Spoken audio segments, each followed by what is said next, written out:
ازاي اقدر اميز الاستشاري الشاطر او الاخصائي الشاطر من الاخصائي اللي هو مجرد بيبيع كلام؟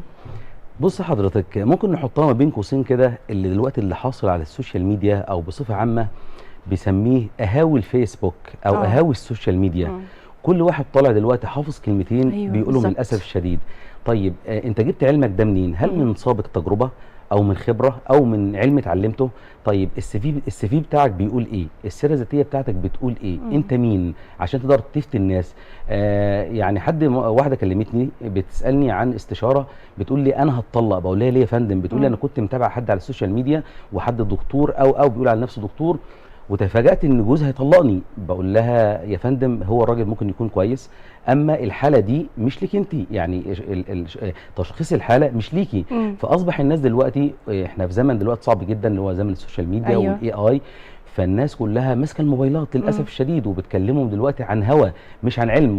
واللي انا شفته من بحثي وسط الناس دلوقتي بدات كمان بتحكم الهوى اللي هو هواهم هو على النقل، بيحكموا ايوه. النقل، العقل على النقل، ودي مشكله كبيره جدا. والمساله دي كمان، مساله التعدد دي مساله كبيره عمرها ما تخلص في حلقه ولا 10 حلقات كمان. مازن ميديا برودكشن.